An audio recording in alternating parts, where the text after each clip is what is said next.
Praise the lord. మన మధ్యలో ఒక అద్భుతమైన సాక్ష్యం ఉంది, వారి మాటల్లో విందాం. దేవుని పరిశుద్ధ నామానికి వందనాలు. సమయం ఇచ్చిన అయ్యగారికి, అమ్మగారికి, సంఘానికి అందరికీ వందనాలు. ఆ సాక్ష్యం ఏంటంటే అక్టోబర్ నెల మన ఫస్ట్ బ్రదరు మరి ఎండింగ్ ప్రే చేశారు. అప్పుడు నా దగ్గర అమౌంట్ 200 ఏమంటే నేను కాన్కేసి వెళ్ళిపోయాను అనమాట. నాకు చాలా సంవత్సరాల నుంచి అమౌంట్ రావాలి, వాళ్ళు చాలా ఇబ్బంది పెట్టారు. అయితే నేను మార్నింగ్ రోజు వాళ్ళే వచ్చి డోర్ కొట్టి 20,000 ఇచ్చి వెళ్ళిపోయిన వెంటనే నేను కానుక దశమ భాగం నేను సమర్పించుకున్నాను. అలాగే నేను మా బాబు కోసం నేను ప్రే చేసుకున్నాను, జాబ్ కోసము. బ్రదర్ ఆ రోజు ఎండింగ్ ప్రేయర్లో నా మీద తల మీద చేసి రూపాన్ని ఆశీర్వదించాయి అని చెప్పేసి ఆ రోజు ప్రేయర్ చేశారు. నేను ఇంటికి వెళ్ళాను. 4కి ఇంటికి వెళ్ళిన తర్వాత వేరే వాళ్ళ కంపెనీ వాళ్ళు కాల్ చేసి 2 వేకెన్సీస్ ఉన్నాయి నతానియేలు, మీకు జాబు ఎలక్ట్రీషియన్స్ వర్క్స్ అంటే నేను అనుకున్నాను, ప్రవ్వా ఆ 2 వేకెన్సీ జాబు మా వారికి మా బాబుకి రావాలి ప్రవ్వా అని ప్రేయర్ చేసుకున్నాను.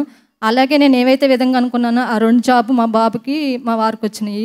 ఇంకో విషయం ఏంటంటే అక్టోబర్ నెలలోనే నేను ఒక సండే రోజు మిస్ అయినాను. అసలు ఎప్పుడు నేను సండే మిస్ అవ్వను, అనుకోకుండా మా వారిని నల్గొండ హాస్పిటల్ తీసుకెళ్లాల్సిన అవసరం వచ్చింది. నేను వెహికల్ వేసుకుని వెళ్తున్నాం అనమాట.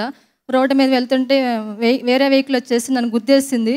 నేను వెనకాల బస్సు ఉందనమాట. నేను అసలు పడిపోయి నాకు కాలుకి బ్లడ్ వస్తుందేమో, నా కాలుకి దెబ్బని కాలు చూసుకున్నాను. కానీ డ్రైవర్ వెనకాల సడన్ బ్రేక్ వేసేసారు. నాకు కాలుకి రక్తం ఏం కనిపించలేదు, కాలుకి ఇంత నొప్పి కూడా లేదనమాట. దేవుడు మరి ఎన్నో అపాయాలు మరి నేను ఈరోజు ఇలా ఉన్నానంటే మరి బ్రదర్ ఆ రోజు అభిషేకం చేసిన ప్రేయర్ వల్లనే మరి దేవుడు ఎలాంటి అపాయం లేకుండా దేవుడు మరి ఎంతగానో తప్పించాడు. సాక్ష్యం దీవించడం గాక. ఆమె మరి ఆంటీ ఉన్న దాంట్లో మరి విశ్వాసంతో దేవుడికి ఇచ్చినప్పుడు మరి ఆగిపోయిన మనీ వాళ్ళే వచ్చి తిరిగి ఇవ్వడం జరిగిందని చెప్తున్నారు. అలాగే విశ్వాసంతో మరి ప్రేయర్ చెప్పించినప్పుడు జాబ్ వచ్చిందంట.